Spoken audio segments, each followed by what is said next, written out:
Shalom saudara-saudara, mari kita mulai saat teduh pada hari ini. Saat teduh kita dari Mazmur nomor yang ke-6. Mari kita memulai dengan membaca satu bagian ayat yang berkata demikian. Ya Tuhan, janganlah menghukum aku dalam murka-Mu, dan janganlah menghajar aku dalam kepanasan amarah-Mu. Kasihanilah aku Tuhan, sebab aku merana. Sembuhkanlah aku Tuhan, sebab tulang-tulangku gemetar. Ada dua kata tentang Allah di sini, yaitu menghukum dan menghajar. Janganlah menghukum aku dalam murka-Mu ya Tuhan. Lalu yang kedua, janganlah menghajar aku dalam kepanasan amarah-Mu ya Tuhan. Mengapa Allah menghukum? Mengapa Allah menghajar? Paling tidak kita sudah belajar ada 3 alasan mengapa Allah menghukum dan mengapa Allah menghajar. Yang pertama, Allah menghukum atau Allah menghajar itu memang karena dosa. Jadi orang yang berbuat dosa ini dihukum, diajar dalam rangka menjalani disiplin Allah. Lalu yang kedua, mengapa Allah menghukum? Mengapa Allah menghajar? Karena memang dunia ini sudah jatuh dalam dosa dan pantas untuk dihukum. Sebenarnya begitu. Dalam Roma 3 ayat 23, semua manusia telah jatuh di dalam dosa. Jadi memang dunia ini sudah jatuh dalam dosa. Makanya tidak heran ada penghukuman dan ada penghajaran Allah. Lalu yang ketiga, bagi orang-orang percaya, mengapa Allah menghukum, mengapa Allah menghajar? Itu salah satu cara yang Allah sediakan supaya kita hidup karena iman, hidup di dalam anugerahnya, menikmati anugerahnya selama kita ada di dalam dunia ini. Nah saudara, Mazmur 6 ini memang diyakini bahwa ketika mengatakan ya Allah janganlah menghukum aku, janganlah menghajar aku, itu karena dosa. Jadi pemazmur mengakui dirinya telah berbuat dosa. Hukuman dan hajaran itu sangat berat dan sangat lama, sehingga diungkapkan dengan kalimat-kalimat seperti ini saudara. Tulang-tulangku gemetar, jiwaku sangat terkejut, lesu aku karena mengeluh. Setiap malam aku menggenangi tempat tidurku dengan air mataku, aku membanjiri ranjangku. Jadi begitu berat dan begitu lamanya penghajaran dan pendisiplinan yang dialami oleh pemazmur, sangat berat dan sangat lama. Kalau memang demikian, seumpama kita pada posisi pemazmur, lalu kita sadar bahwa penderitaan kita itu memang karena dosa, pertanyaannya kan begini, apa yang harus saya perbuat? Apa yang harus saya lakukan? Kan begitu.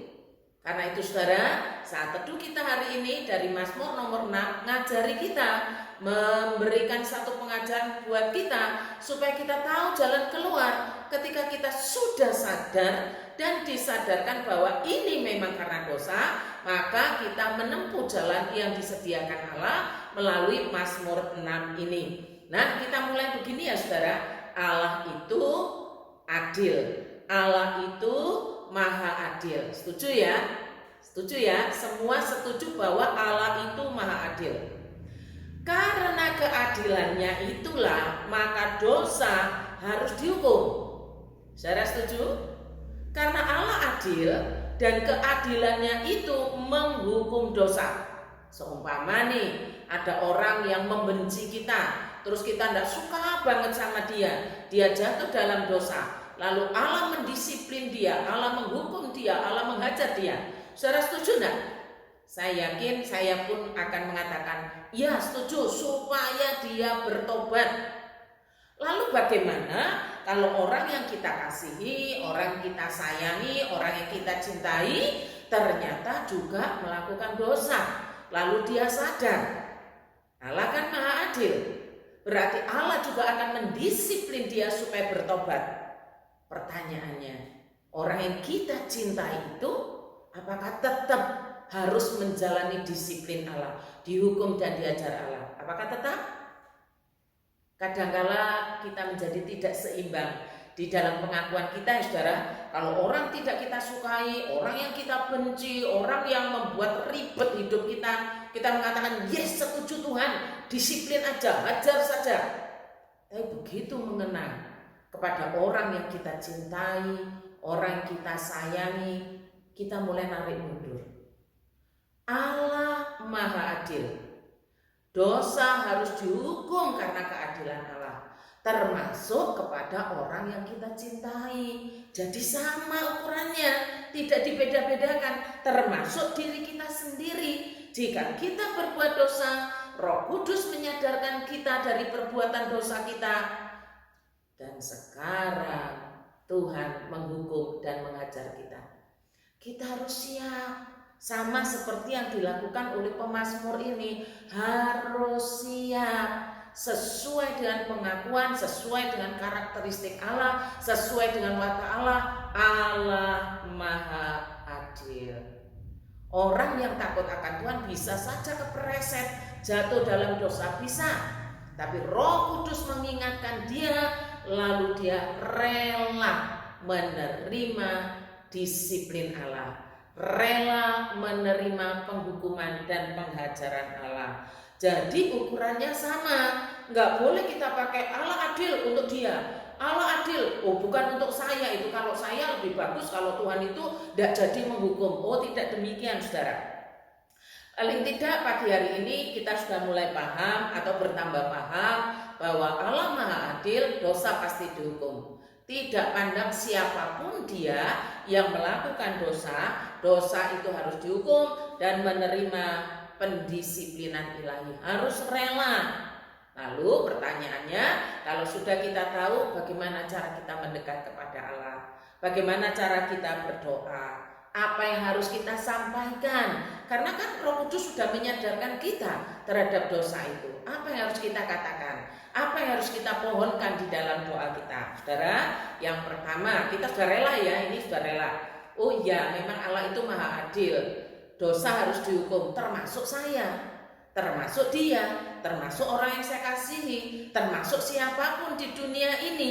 Allah Maha Adil, dosa harus dihukum, termasuk orang yang takut akan dia, kepleset di dalam dosa, harus menerima sesuai dengan pengakuannya. Allah Maha Adil. Karena itu apa yang harus kita doakan? Yang pertama, mintalah kepada Allah Roh Kudus, Tuhan kasih saya hati yang rela sesuai dengan pengakuan bahwa Allah Maha Adil, maka dosa harus dihukum. Saya pun Tuhan berikan hati yang rela untuk menerima pendisiplinan Allah. Itu harus kita doakan.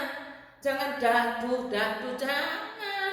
Atau malah berkata, Tuhan kok aku ini jatuh sekali aja Tuhan hajar kayak gini ya. Loh, bukan soal satu kalinya, ini soal Allah Maha Adil.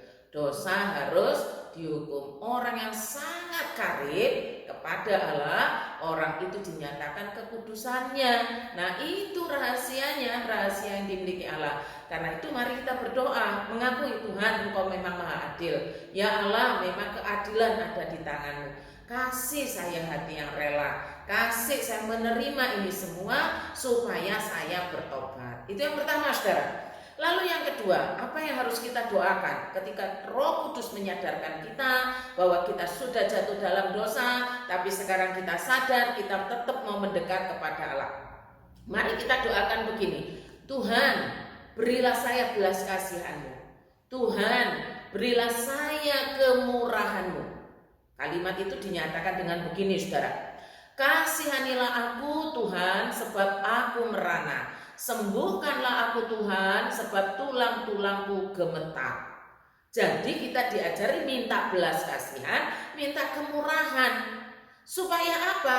Supaya kita dapat menjalani sampai pada pertobatan dan tidak berbuat dosa lagi. Kan itu rahasianya. Jadi bukan motong di tengah jalan, bukan berhenti di tengah jalan, bukan.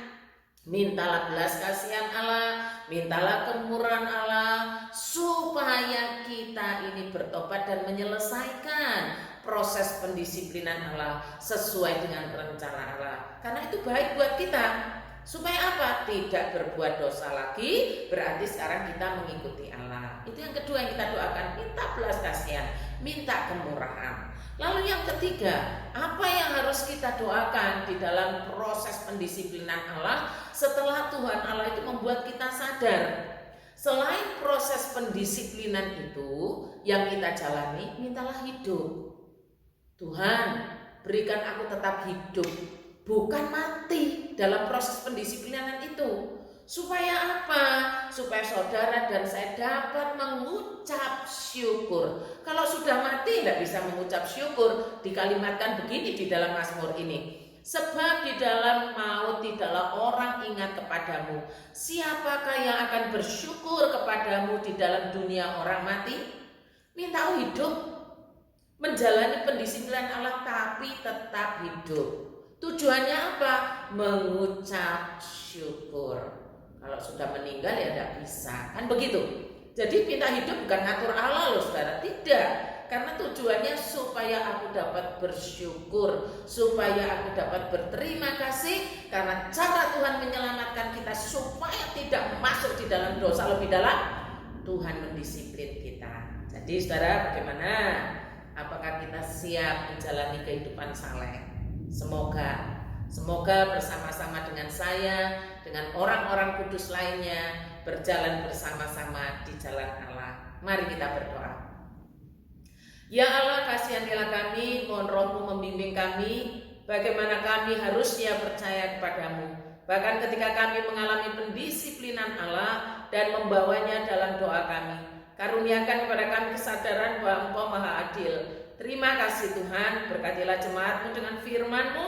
Di dalam nama Tuhan Yesus kami berdoa. Amin.